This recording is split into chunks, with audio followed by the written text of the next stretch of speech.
Welcome to next video. कैसे हैं students?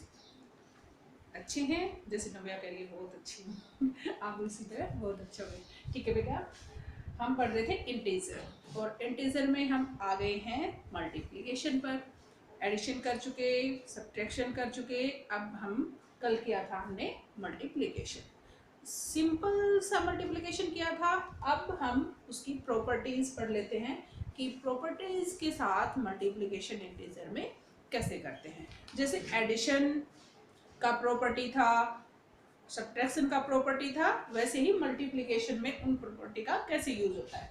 सबसे पहली प्रॉपर्टी थी closure property for multiplication. Closure property में क्या था? The product of two integer is always an integer. Addition में क्या कहते थे? The sum of two integer is always integer. Subtraction में क्या कहते थे? The subtraction of two integer is always integer. तो यहाँ भी है द प्रोडक्ट, प्रोडक्ट मीन्स उनका multiplication. The product of two integer is always an integer. For example, this is 2 multiplies 6 is equal to 12. This is integer. Minus 2 multiply 3 minus 6. It is also integer. Okay. तो ये तो हमारी थी closure property. Next है commutative law of multiplication. Next property कौन सी है? Commutative law of addition. इस प्रॉपर्टी में क्या दिया हुआ था? For any two integer a and b, जैसे आपने एडिशन में किया था a plus B is equal to B plus A. क्या थी ये? Commutative law of addition. फिर सब्ट्रैक्शन में था a minus B is equal to B minus ए। ये आपने सब्ट्रैक्शन में पढ़ा था। तो कम्यूटेटिव लॉ ऑफ मल्टीप्लिकेशन क्या होगा? a multiply b is equal to b multiply a। बिल्कुल सिमिलर चल रहे, पैरेलल चल रहे, उसके क्या आएगा? a multiply b is equal to b multiply a। Example ले लेते हैं कुछ भी, जैसे a ले लेते हैं 5, b ले लेते हैं -8। इस एग्जाम्पल पर करके देखते हैं। ये देखते हैं a मल्टीप्लाई b यानी कि 5 मल्टीप्लाई -8, और दूसरी तरफ क्या है? b है पहले -8 मल्टीप्लाई 5। 8 5 जा 40, और क्या आएगा? माइनस इक्वल 8 5 जा 40, और क्या आएगा? माइनस। देखो सेम आया ना। तो कम्यूटेटिव लॉ में क्या है? a और b कोई टू इंटीजर होंगे, a b को मल्टीप्लाई करते हैं, वही आंसर आएगा b मल्टीप्लाई a को करने पर। ओके, नेक्स्ट है हमारी टू प्रॉपर्टी कर ली हमने। थर्ड वाली प्रॉपर्टी क्या कहती है? Associative law of multiplication.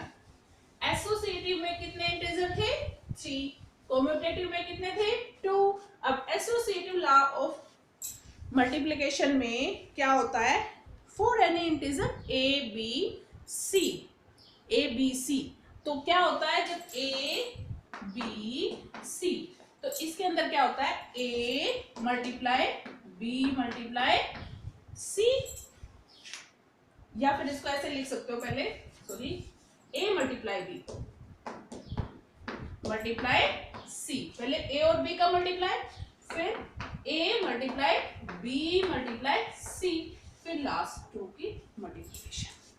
Okay, तो चलो इस पर भी एग्जांपल ले लेते हैं। a लेते हैं 2, b -3 एंड c ले लेते हैं 5।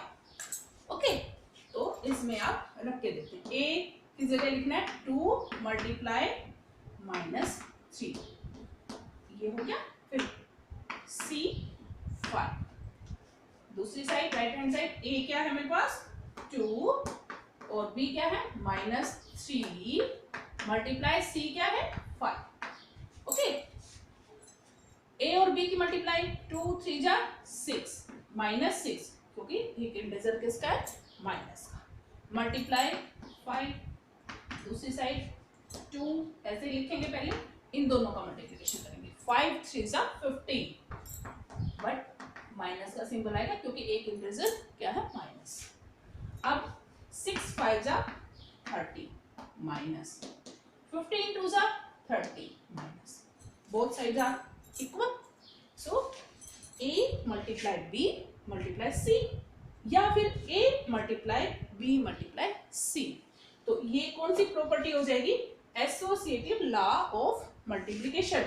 कॉम्यूटेटिव और एसोसिएटिव में अंतर क्या है, कॉम्यूटेटिव में 2 इंटीजर है, एसोसिएटिव में 3 इंटीजर्स है। ओके, याद रहेगा। ओके, नेक्स्ट है हमारी प्रॉपर्टी डिस्ट्रीब्यूटिव लॉ। क्या है, distributive law of multiplication over addition. Over addition means addition में इस प्रॉपर्टी को कैसे यूज करते हैं, डिस्ट्रीब्यूट से ही आप देखो, डिस्ट्रीब्यूट मतलब डिस्ट्रीब्यूट कर देना। अब हमारी ये प्रॉपर्टी ऐसे कि इसमें पहले ही डिस्ट्रीब्यूट ऐसा वर्ड आ गया कि उसको बांट देता है। ओवर एडिशन कैसे कर देता है, देखो देख लेते हैं इसमें कैसे करना है। इसमें भी आपके वही इंटीजर रहेंगे a b एंड c। कितने इंटीजर रहेंगे, a b एंड c। उनको लिखेंगे कैसे, a multiply b plus c। Plus क्यों किया मैंने, क्योंकि अब की बार क्या लिखा है, ओवर एडिशन, कि एडिशन के चलते हुए ये प्रॉपर्टी मल्टीप्लाई में कैसे होगी, is equal to a multiply b plus a multiply c। Okay, देखो मैंने कहा ना डिस्ट्रीब्यूट, देखो इसने इसको डिस्ट्रीब्यूट कर दिया, a को b के साथ, फिर c को a के साथ। क्यों a दोनों के साथ क्यों है, क्योंकि बेटा जब भी कोई ब्रैकेट में और बाहर कोई मल्टीप्लाई तो इसका मीन्स वो अंदर वाले से सभी से मल्टीप्लाई है। तो a multiply b plus a multiply c इस तरह आएगा। जब भी आपका इस तरह लिखा होगा तो क्या होगा, वो आप इस तरह से पहचान जाएंगे कि वो कौन सी प्रॉपर्टी है, distributive law of multiplication over addition. Example देख लेते हैं इसके ऊपर। a ले लेते हैं -3, b ले लेते हैं 2 एंड c ले लेते हैं 4। अब देखो a क्या है 3, b क्या है 2 प्लस a क्या है मेरे पास यहाँ पर -3 और c क्या है 4। ऐसे मैंने देखो वैल्यू रख ली, सिर्फ सिंपली क्या रखा मैंने, वैल्यू। तो इसमें आगे कैसे करेंगे,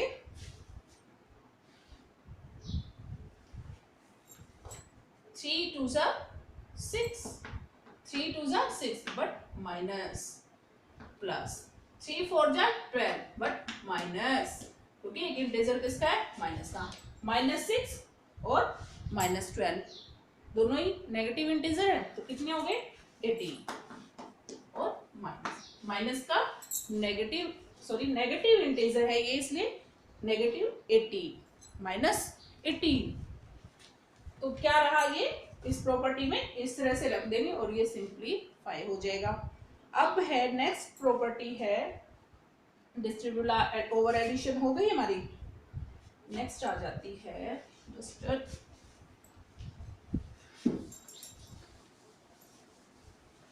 हमने 4 प्रॉपर्टी पढ़ ली, 5 में क्या है, extension of multiplication identity.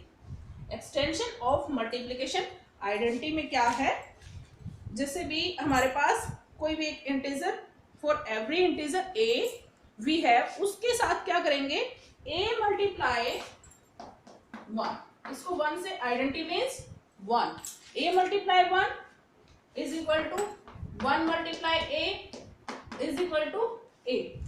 Identity means 1 for a an integer. One is a card of multiplication identity for integer. a multiply 1, a he answer आएगा। 1 multiply a is equal to a, her case में क्या आएगा a। अब अगर यहाँ पर मैं a का वैल्यू 12 लूं तो कैसे होगा, 12 multiply 1, 1 multiply 12 is equal to 12 1 जा 12, 1 12 जा 12, तो क्या आया, प्रूफ करती है ना इसको, ये वही आता है कि एक्सटेंशन ऑफ मल्टीपल आइडेंटिटी क्या है, a मल्टीप्लाई 1 या फिर 1 multiply a is equal to a। Next है फिर एक्सटेंशन ऑफ मल्टीप्लिकेशन इनवर्स। आपने इनवर्स भी पढ़ा था प्लस में, इनवर्स में भी इनवर्स सिंपली इनवर्स क्या था, a का इनवर्स क्या था -a, यही था। अब मल्टीप्लिकेशन में इनवर्स क्या हो जाएगा, a इंटीजर है और इसका इनवर्स क्या हो जाएगा 1/a, क्या हो जाएगा उसका इनवर्स 1/a। मान लीजिए मेरे पास 3 है तो इसका इनवर्स क्या होगा, ये कौन सा इनवर्स है, मल्टीप्लिकेशन इनवर्स, कौन सा है, मल्टीप्लिकेशन इनवर्स, 3 का इनवर्स क्या होगा 1/3। अगर मेरे पास -2 है तो इसका इनवर्स क्या होगा 1/-2, 1/-2, या इसको ऐसे लिख देना 1/2, यहां माइनस लगा देना, रहेगा वो क्या अपॉन में ही रहेगा, ओके, या तो यहां लगा देना या फिर इसके सामने लगा देना, ठीक है। नेक्स्ट क्वेश्चन पर चलते हैं। आज हम प्रॉपर्टी कर रहे हैं, उसके बाद क्वेश्चन करेंगे। नेक्स्ट था क्या था हमारा, नेक्स्ट में था property of zero, last property है ये अपनी इसकी। प्रॉपर्टी ऑफ जीरो में क्या है, जैसे आपने एडिशन में भी पढ़ा था a plus 0 is equal to a, 0 plus a is equal to a, उसी तरह इसमें है a multiply 0 is equal to 0 multiply a is equal to 0, is equal to 0 for every integer a की जगह आप कुछ भी ले सकते हैं, a multiply 0 is equal to 0, 0 multiply is equal to 0, for example a is equal to 8, 8 multiply 0 0, 0 multiply 8 is equal to 0, okay. तो जब आप एक्सरसाइज करोगे ये सभी क्वेश्चंस, ये सभी प्रॉपर्टी उसमें होगी और आपको इनको समझना है और फिर क्वेश्चंस करना है।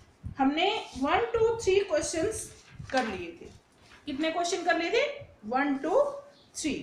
क्वेश्चन नंबर 4 से मैं आपको आगे करवाती हूँ, कुछ आज कर लेते हैं कुछ कल कर लेंगे। इसमें क्वेश्चन है 9, क्वेश्चन नंबर 4। क्वेश्चन नंबर 4 में क्या कहता है बेटा, क्वेश्चन नंबर 4 कहता है what will be the sign of product, बोलो क्या साइन होगा प्रोडक्ट किसकी करने के बाद, if we multiply 90 negative integer and 9 positive integer. Question कह रहा कि अगर 90 मीन्स 90 अलग अलग नेगेटिव इंटीजर को मल्टीप्लाई करें और 9 पॉजिटिव इंटीजर मल्टीप्लाई करें तो साइन क्या आएगा मल्टीप्लाई करने के बाद। देखो जैसे हम करते थे -2 मल्टीप्लाई 4 इज इक्वल टू -8, तो यहाँ साइन किसका आया -8 का। वही ये जानना चाहता है इस क्वेश्चन में कि 90 ऐसे इंटीजर है जो नेगेटिव हैं उनकी मल्टीप्लाई, फिर 9 ऐसे हैं जो पॉजिटिव है उनकी मल्टीप्लाई, तो सबका प्रोडक्ट आएगा तो वो पॉजिटिव आएगा या नेगेटिव आएगा, ये आपको बताना। देखो बेटा पॉजिटिव नंबर जब होते हैं चाहे जितने भी हो, जब भी उनकी मल्टीप्लाई करोगे उनका प्रोडक्ट करोगे हमेशा पॉजिटिव में ही आएगा, ठीक है। जब भी आप पॉजिटिव नंबर को चाहे मर्जी कितने भी हो काउंटिंग में उनको मल्टीप्लाई करोगे तो हमेशा आंसर पॉजिटिव ही आएगा, साइन प्लस का ही आएगा। अब बात रहेगी नेगेटिव, जैसे कल बताया था नेगेटिव साइन के लिए क्या करें कि सीधा हमें पता चल जाए कि नेगेटिव साइन आएगा या पॉजिटिव आएगा। मैंने आपको बताया था जब इवन नंबर हो तो उनकी प्रोडक्ट हमेशा पॉजिटिव आती है और जब ऑड नंबर हो तो उनका प्रोडक्ट नेगेटिव आता है, यानी कि उनका प्रोडक्ट का सिंबल क्या आता है, नेगेटिव। जैसे अब मेरे पास 90 नेगेटिव इंटीजर है, क्या गिवन है मेरे पास, given 90 negative integers and 9 positive integers. इसका तो सीधी सी बात है, क्या आएगा, प्लस का ही सिंबल आएगा। यहां पर क्या आएगा, 90 is the even number, 90 is the even number. जब 90 इवन नंबर है तो उनका प्रोडक्ट क्या आएगा, क्या सिंबल आएगा, बोलो बेटा क्या सिंबल आएगा, यस प्लस। क्यों, क्योंकि ये इवन है, तो इवन नंबर में क्या आएगा, प्लस ही आएगा। तो आप इसमें क्या लिखेंगे, hence the even number product is always sign is plus, hence even number product sign is positive, positive पूरा लिख लीजिए। ओके, अगर इसकी जगह आप ओड नंबर होता तो हमारा साइन क्या आता, नेगेटिव। नेक्स्ट क्वेश्चन यही है, उसमें 103 नेगेटिव इंटीजर्स दिए गए हैं, सेम करना है तो यहाँ 90 लिखा था आपने, वहां 103 लिखेंगे, is the negative odd number, hence odd number product sign is always negative.